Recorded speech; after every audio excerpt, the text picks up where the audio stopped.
Comunista do inferno. Comunista do inferno! Demonizado, criticado, elogiado, como é que fala assim? Cultuado, idolatrado por muitos. Mas, isso é bem verdade, lido por poucos. Quem que é? O filósofo Karl Marx. Ele contribuiu muito para a filosofia contemporânea, criticando o idealismo dos modernos e fazendo críticas ao sistema capitalista, até então exaltado. O Marx não elaborou uma teoria sobre o comunismo ou socialismo propriamente. O que ele fez foi uma crítica ao capitalismo. E o que se chama de comunismo, socialismo, que foi realizado historicamente, foi com base no pensamento do Marx, com base na crítica que ele fez ao sistema capitalista. Então, se eu tenho uma crítica, eu automaticamente ofereço a possibilidade de pensar o oposto do que se está sendo criticado. É um movimento de negação que gera uma ideia nova. Ou seja, o Marx não tem uma receita sobre como derrubar o sistema, nem nada desse tipo. O que ele fez, então, foi demonstrar a origem e as contradições do sistema. E aí os movimentos políticos que vieram na sequência do seu pensamento se inspiraram nessas críticas e pensaram em ações práticas a partir delas. Dá para falar muita coisa sobre o Marx, mas eu vou seguir aqui o foco que eu gosto de dar para o estudo da filosofia contemporânea, que o nosso foco é a filosofia contemporânea, que é o quê? A crítica desse culto à razão que teve origem lá no século XVIII. O culto à razão ele se tornou tão forte na modernidade que alguns filósofos passaram a considerar que o próprio mundo material é fruto das ideias.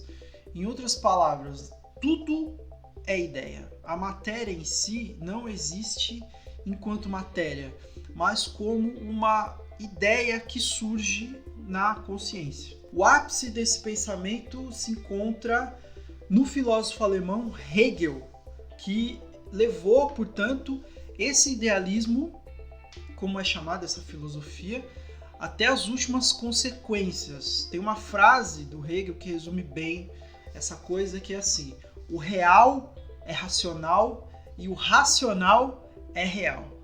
Nada mais.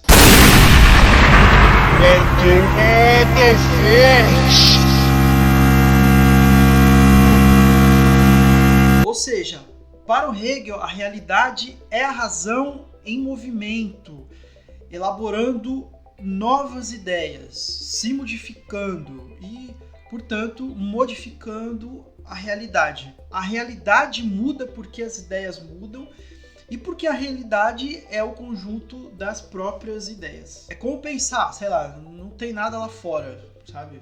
Tudo é ideia. Só que essa ideia não é individual, não é subjetiva, não é minha, não é sua. O Hegel não fala de uma ideia subjetiva, mas universal, independente de nós.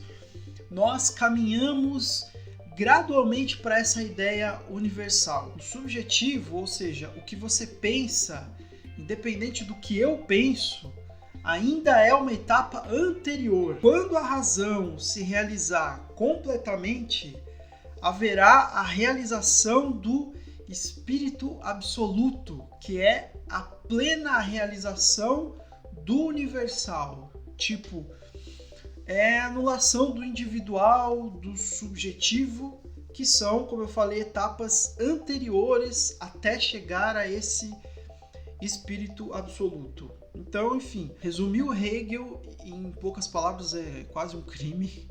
Ele é simplesmente um dos filósofos mais difíceis de serem estudados em toda a história da filosofia, mas o que importa pra gente agora é meio que entender isso. Mas e o Marx? A aula não é sobre ele? Sim, é sobre ele. É que para entender o Marx é importante falar um pouco do Hegel, porque a filosofia do Marx constrói justamente uma crítica ao idealismo do Hegel.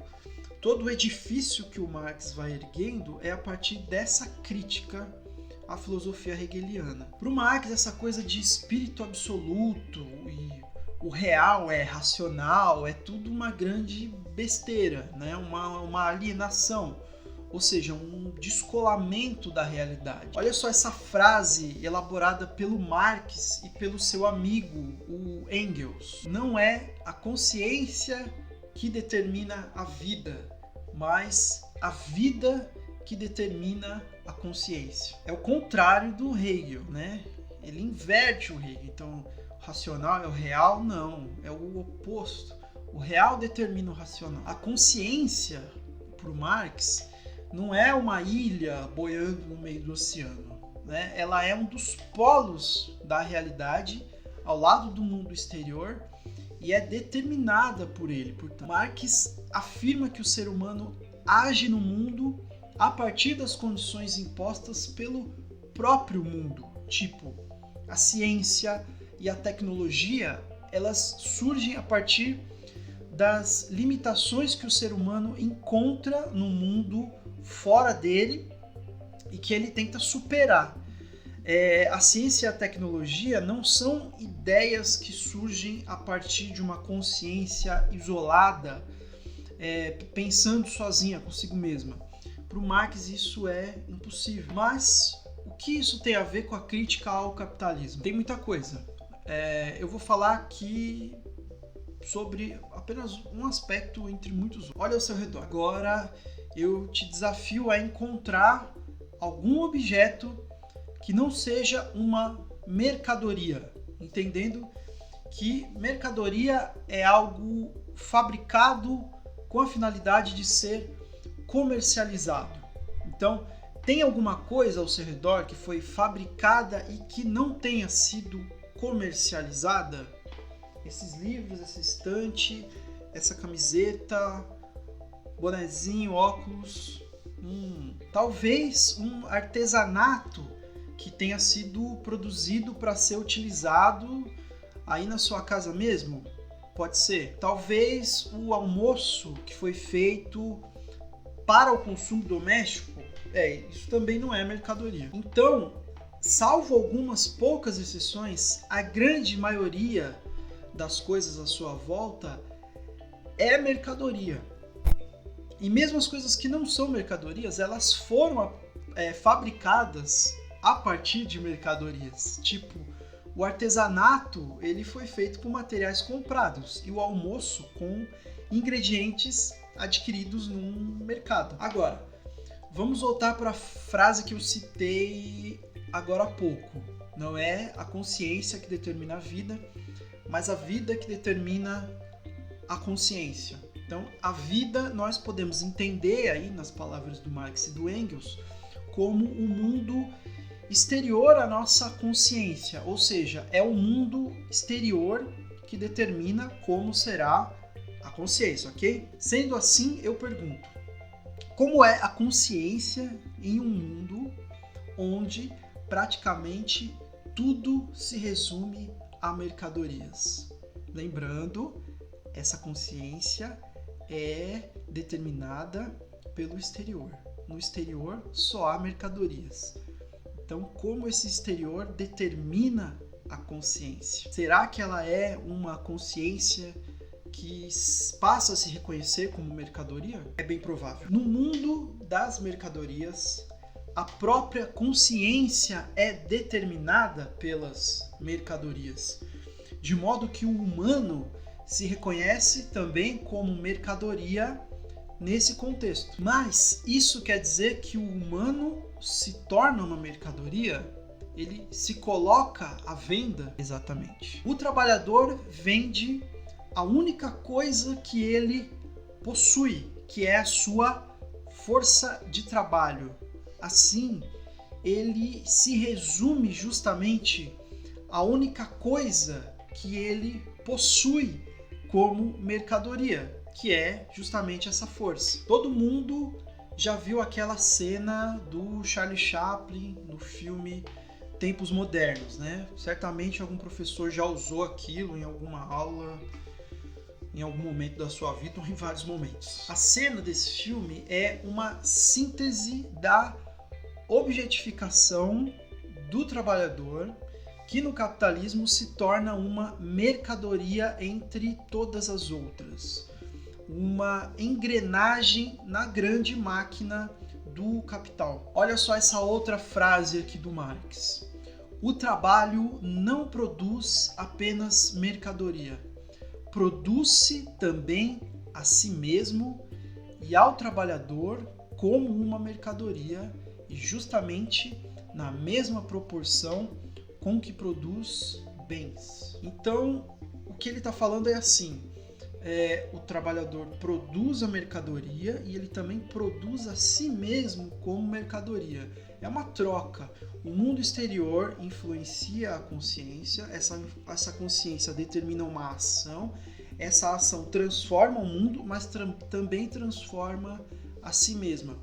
É uma troca. Só que o ser humano, ele é mais do que uma mercadoria, certo? Errado. Para o Marx, a gente pode interpretar o seguinte, que a gente é o que é em um determinado momento histórico.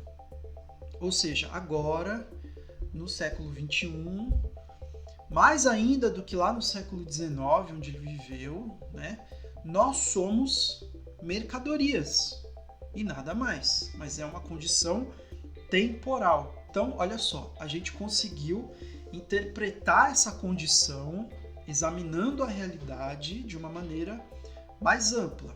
A gente conseguiu enxergar como essa realidade é composta pelas mercadorias e compreender o motivo da consciência também se reconhecer como mercadoria.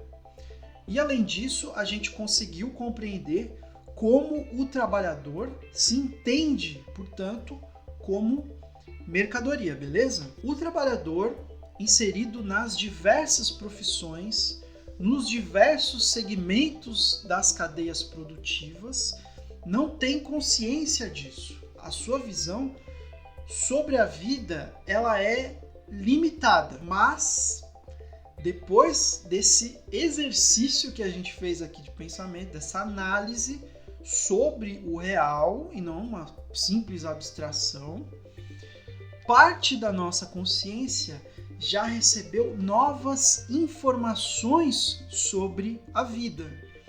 E isso permite que as nossas consciências se modifiquem e que nós possamos agir no mundo de forma diferente. A vida concreta, ela tem múltiplos aspectos. O real, ele é a soma desses aspectos.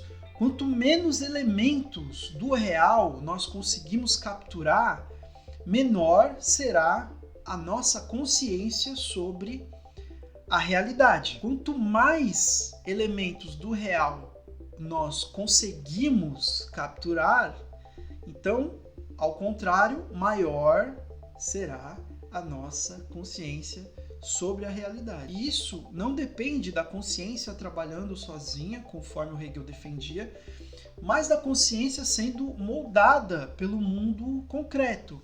Isso faz com que ela se alargue ou com que ela se encolha, permitindo que nós possamos agir de modo mais ou menos alienado, segundo essa troca entre mundo e consciência. Então, para o Marx, o capitalismo ele se alimenta justamente dessa alienação, ou seja, desse encolhimento da consciência, né? Essa alienação sobre as relações de produção, onde o trabalhador se enxerga somente como uma mercadoria, uma engrenagem, e não se reconhecem como possuidor do seu trabalho e dos seus frutos. É como se o capitalista fosse o dono de tudo na consciência do trabalhador. Mas se a classe trabalhadora que produz, não seria ela a possuidora dos produtos do seu trabalho, das mercadorias ao seu redor? Marx diria que sim. Bom, esse foi um pouquinho do Karl Marx.